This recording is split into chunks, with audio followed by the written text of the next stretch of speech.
We're over the halfway point of the card. The Bob Barker Memorial Handicap is our 2-mile fourth race up next, Class 5 in grades. This is a horse I'm looking forward to seeing, Megan. I know you are as well, because the step up in trip and ground conditions as well, they should be tailor-made for Snowdon. Indeed, yeah, they should. He's certainly an improver. We've had a couple of them on the card already, and it's sort of played dividends to stick on side with them. And this is a horse that's in form, improving, and conditions look absolutely perfect for him. There's a couple in here who have previous with each other. One of them is just behind. It's number 1, Russian Rumour. Russian Rumour had form with Tin Fandango over course and distance, who reopposes today as well. I thought £5 off her back was a help, because she is right at the top of the weights at the moment. She's in good form, pretty consistent, and maybe the likely one to make the running. Kaya Fraser showing himself to be good value for his 5 in recent times. He's having a great season. Behind number 6, Ship to Shore, Patrick Chamming's representative. David Probert up. I would worry that a strongly run, stamina-sapping 2-mile might not suit. Yeah, up in trip was a bit of a question for me if it really does turn out to be a test, and it should be on this ground. His win came on the weather, and that's where he is potentially happiest. Number 4 behind, that's Shibuya Song, Richard Phillips, George Adobe claiming 3. Has course form, is going to need to find a different gear though. Yeah, well, she's back to her last winning mark, which is a definite plus. Still early days for this yard, but she has got to bounce back and show a bit more of her previous form. Very much on her toes. She is one of the outsiders. The outsider of the field is Sexy Rexy. Kieran O'Neill up for Grace Harris is yet to fire for this yard. You're well beaten in 2 starts for Grace. Her win came at Chelmsford. That was 3 starts ago. Been trained by different yards. She's up in trip today. A big gap, almost 180 back to number 2. That is Further Measure. Liam Kinari up for Sylvester Kirk, who, if this was all weather, I'd be fairly interested. I'm not quite sure that soft ground is going to be his bag. No, 3 or 4 wins were on an artificial surface. So, as you say, if it was on that surface, you'd be more inclined to be positive about his chances. He's up in trip, and like you say, the ground remains a question.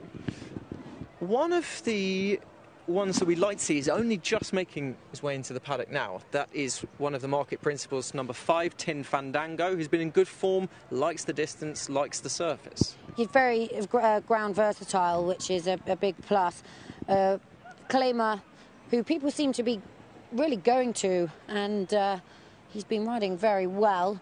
Kaya Fraser on board, taking £5 off. 2 good runs in defeat recently, but every reason why he could bounce back. Yes, I initially said Kaya Fraser was on Russian Rumour. Not the case. Tyler Saunders also claims 5 on that particular gelding. Tim Fandango, at a place that he's been effective, is looking for another course and distance win, the first one coming back in October of last year. He's the second favourite in the Bob Barker Memorial Handicap, 2 miles the trip.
18-1. Off we go to Newbury for the next contest. There is more reaction to that Limerick race on Racing TV Extra should you want it.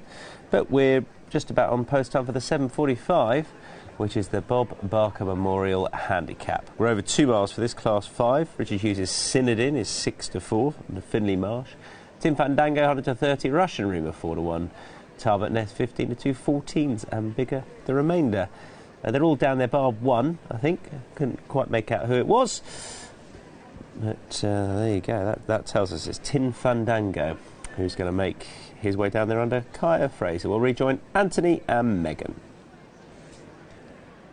Thanks, Tom. Tim Fandango was last in the paddock and will be the last down to the start, but they're awaiting the loading process. I thought Synodin, personally, Megan, was a good thing on what he's shown so far. He's shown versatility. He's promised that a step up to this kind of test and this kind of ground would probably see him to good effect. So I don't see a reason to go against him, personally. Yeah, I agree. I'm a fan of this horse. I've enjoyed watching his progress, and he's an improving stayer, and interestingly he was due to run right up in grade off a lightweight last time, but for whatever reason was a non-runner. So the fact that he has returned to the racecourse in a Class 5, I think connections feel like he's still going to be going on to better, bigger and better things.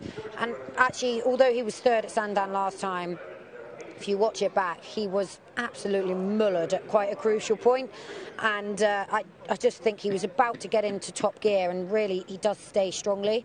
The fact that he got totally wiped out and lost his rhythm didn't help. The fact that he managed to run on at all to finish third was eye-catching, and a smoother run round should see him getting on top today. His main challengers both have previous with each other, Tim Fandango and Russian Rumour. The former is a lower price in the market. Kaya Fraser claiming the 5 on Tim Fandango. Did you think that was the right way around? It's tricky, isn't it? I suppose Tim Fandango is versatile in terms of ground and has ran 2 pretty decent runs in defeat recently. Kaya Fraser's been riding well and getting some good opportunities for various different stables. £5 off is a nice angle, and similar goes to Russian Rumour. I suppose the fact that she's got such a massive weight, I know Tyler Saunders also claims 5, but 10 stone 3 on her back is a lot, and she has been running very well. She's been pretty consistent. Does she love the mud quite as much as one or two of the others? Maybe not. She's the obvious pace angle, so it depends, I suppose, how much of an easy time she gets of things out in front. Interesting to see that battle once again. It took place on the kind of ground you'd expect a Newbury October 2-mile handicap to take place on, and that day it was Tim Fandango's day, representing a trainer who sprang the shock of all shocks. Just was it yesterday, Monksmead, 150-1 at Lingfield? I think it was either yesterday or the day before. It's taken his profit percentage right up. Of the rest of them, number 8 Talbot Ness, Callum Hutchinson claiming the 3 for John Berry. 0 from 12. But some pretty decent place efforts, and has been only beaten by narrow enough margins a couple of times. So there's been promise there at this sort of level. John Berry does well with this type of horse. The stayers, he seems to be able to sort of really get the best out of them. And yeah, I don't know if today's his winning day, but there's potential. Just time to quickly get back over to Leopardstown and rejoin Fran Berry.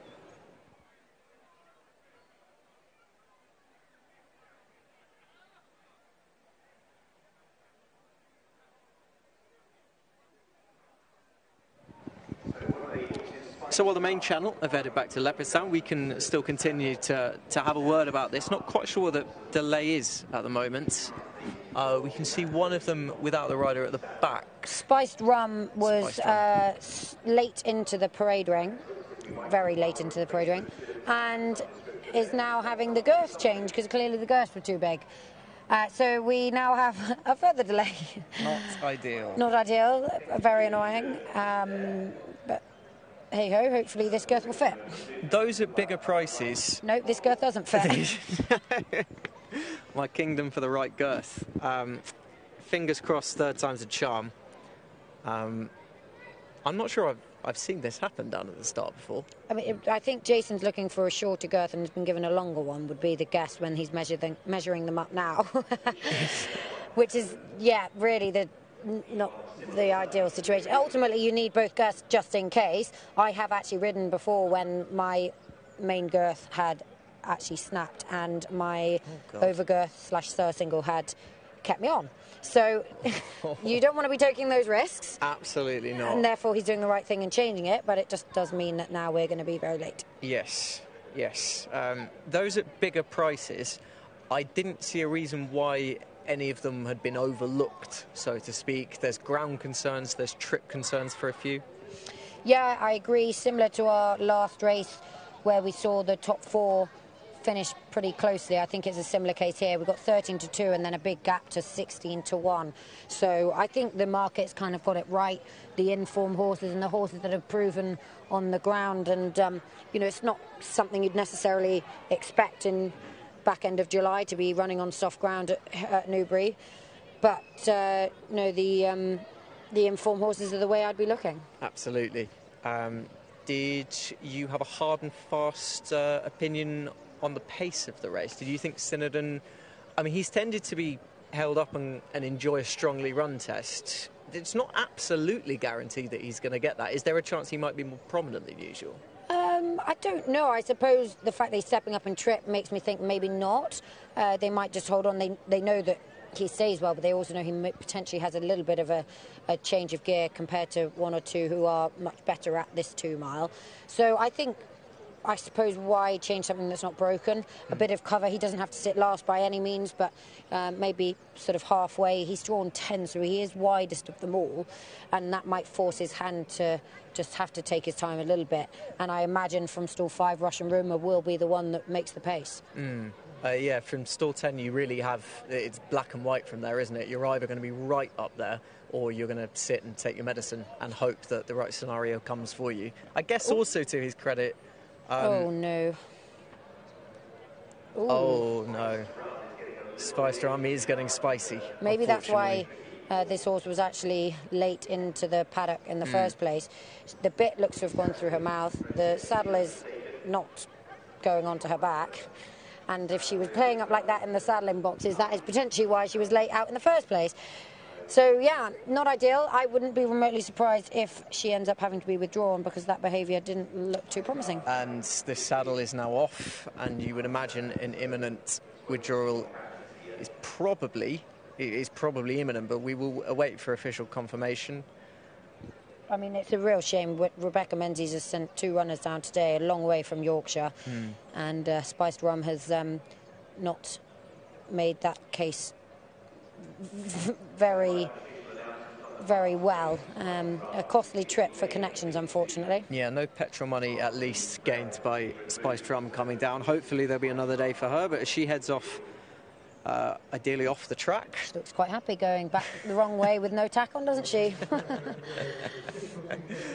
Sum it up. Well, now the loading process has started. Well, yeah, I think keeping it fairly straightforward and simple. Russian Rumour, the obvious pace angle. I think Synodon's the one that they have to beat up and trip. And on this surface, John Berry does very well with these type of horses. Tarbat Ness is possibly one of the bigger prices, worth a little look.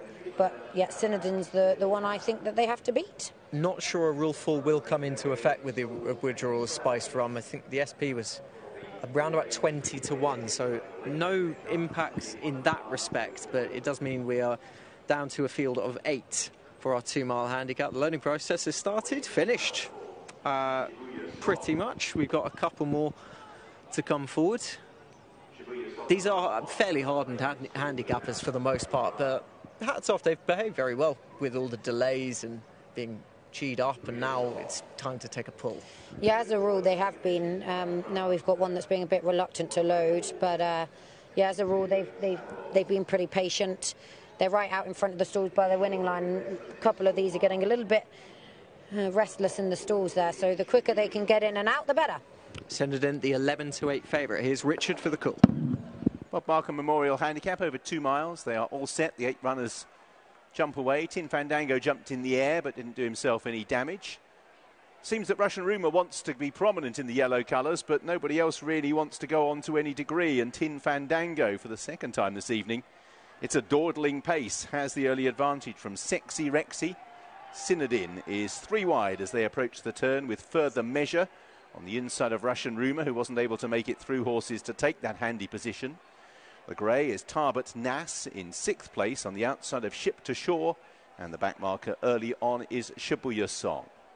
Out in the lead, Tin Fandango, able to dictate terms and turns away from the stands, entering the final mile and 5 furlongs. Sexy Rexy half a length away with Further Measure, and Synodin, who's managed to slot in the pink and brown colours, in 4th place ahead of Tarbot Ness, who races in 5th.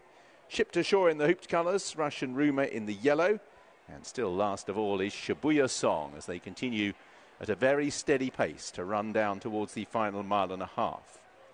Out in the lead, it is Tin Fandango. Has the advantage by 3/4 of a length from Sexy Rexy. In the noseband and cheek pieces, white and blue colours racing in 2nd, and Further Measure in the white cheek pieces is in 3rd place. Synodin is a further half a length away with Ship to Shore in company with Tarbot Ness on that one's outside. Also involved in that little trio is Russian Rumour, Shibuya Song being the back marker as they continue passing the 1.25 mile point. So the first half of this race has been steadily run. Tin Fandango continues to lead by 3/4 of a length from Sexy Rexy in 2nd. Further Measure on the running rail tracks the leader. Synodin is 1 further out, horse with the white face, and Tarbot Ness is the one that hasn't been able to get any cover. It's the grey horse in the dark cheek pieces is 3 wide as we approach another bend. Ship to Shore ahead of Russian Rumour, and back of the pack remains Shibuya Song. So not yet at halfway, about to reach it now, and Tin Fandango leading. Still no pressure from Sexy Rexy in 2nd place. Tarbot Ness has pulled his way up to a share of 3rd with Further Measure. Synodin between that pair. Ship to Shore is in 5th place at the moment, or 6th place now, with Russian Rumour in 7th and Shibuya Song at the back. Synodin just encouraged along amongst horses, just hit a little bit of a flat spot there in 5th place in the chocolate sleeves as Tin Fandango continues to lead. Sexy Rexy, Tarbot Ness and Further Measure are the next 2. Synodin, who travelled fluently to around about a furlong or so ago, just appears to have gone to sleep on Findlay Marsh. She's just pushing along in 5th place with Russian Rumour and then Ship to Shore. So now they move into the home straight, and now the pace begins to increase. Tin Fandango staying more towards the far side. Sexy Rexy leading a group towards the near side. Further Measure, then Tarbot Ness. Synodin still well in touch with Ship to Shore. Flat to the boards now is a Russian Rumour as the pace begins to wind up. Shibuya Song is still at the back. Well, Tin Fandango has controlled proceedings to this point. Still has the advantage from Sexy Rexy. Further Measure in the red colours coming there strongly. Synodin still being pushed along. And on the extreme right, Ship to Shore trying to join in. Then Tarbot Ness, Shibuya Song trying to burrow through. Tin Fandango trying to hold off the cavalry here. Further Measure and Ship to Shore. Synodin now just beginning to find full stride on the near side. And it's these 4 wide across the course. Tin Fandango being pressed now by Synodin. From the back, Russian Rumour stays on. Synodin has ground his way to the front, and the further he goes, the more he begins to impress. And Synodin pulling away now to beat Tin Fandango and Further Measure. The good form for Synodin continues, as it does for Findlay Marsh. Tin Fandango 2nd, Further Measure, Ship to Shore, and Russian Rumour. Synodin has won once again, but it takes a little bit more analysis than it initially may have looked if you just tuned in for the final few strides. Tin Fandango's run a fine race from the front, had all the favours out in front, setting his own tempo. But class has come to the fore, Megan, quite late on. Yeah, ultimately they've just got no pace whatsoever, and it hasn't necessarily suited Synodin. Stamina is the key with this horse. Off a slow pace, turning into a bit of a sprint, caught him flat-footed. But the further they went, the better he was, and he's won pretty well in the end. I just think he's got a lovely attitude. He just hasn't got loads and loads of gears. He's a relentless galloper. Yeah, Findlay Marsh really had to be wise to the fact that he was just starting to feel the pinch as they were just about to turn in, but when he actually got rolling and when a few of the others were starting to paddle, stamina's kicked in and it's over. Yeah, I think, previously they've ridden him in a very similar way, but in a lesser distance where they've gone a faster gallop and it's suited him, whereas the Cruel today, I thought at one point really caught him out. I actually think this horse could be ridden with loads and loads of sort of positivity and go forward, make sure it's a stamina test if it ends up being a cruel as it was. You know, Russian Rumour just never managed to get out at the start and therefore got shuffled right to the back, and there ended up being no pace whatsoever. Luckily, Sinodin did stay very well, and ultimately that is what helped win him the race, because the sprint didn't look likely to be in his favour.